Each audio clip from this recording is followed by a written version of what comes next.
खून से गिरे जान, खून से गिरे जान, DJ Sumit Sanjeev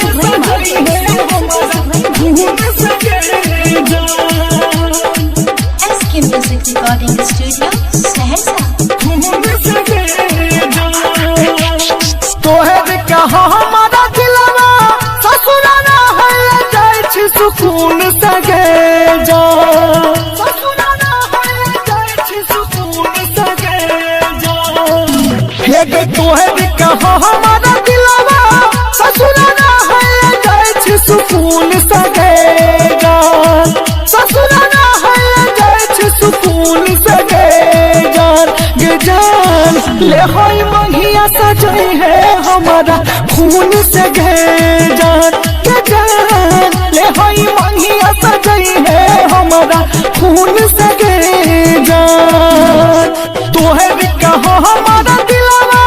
ससुराना है जाय छी सुकून से गे जान, ससुराना है जाय छी सुकून से गे जान, गे जान ले होई मंगिया सजई है हमारा खून से गे जान, गे जान ले होई मंगिया सजई है हमारा खून से गे जान, खून से गे जान, खून से गे जान, DJ Sumit Sanjeev खून से गे जान, SK Music Recording Studio, Saharsa. पहिले हमारे नाम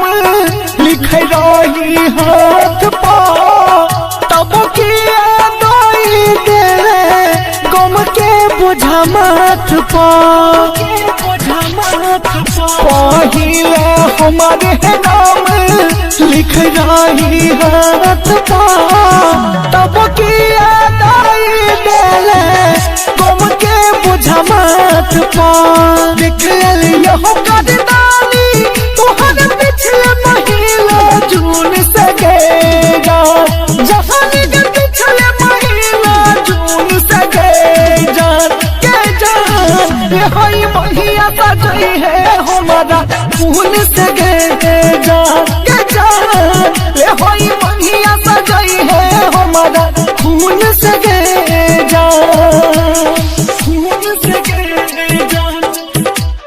खून से गे जान, DJ Sumit Sanjeev खून से गे जान, SK Music Recording Studio, Saharsa. खून से गे जान, जाने नहीं रहियो हमर करबे बुरा हाल गे, तोरे फिक्र से पाचक गल फूल लगा लगे, जाने नहीं रहियो हमर करबे बुरा हाल गे, तोरे फिक्र से पाचक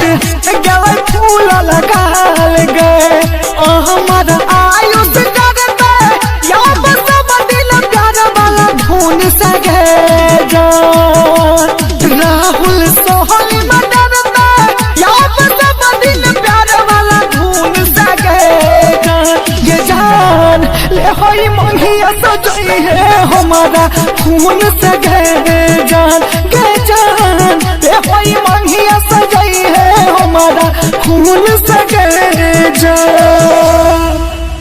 राकेश सही शक्ति म्यूजिक।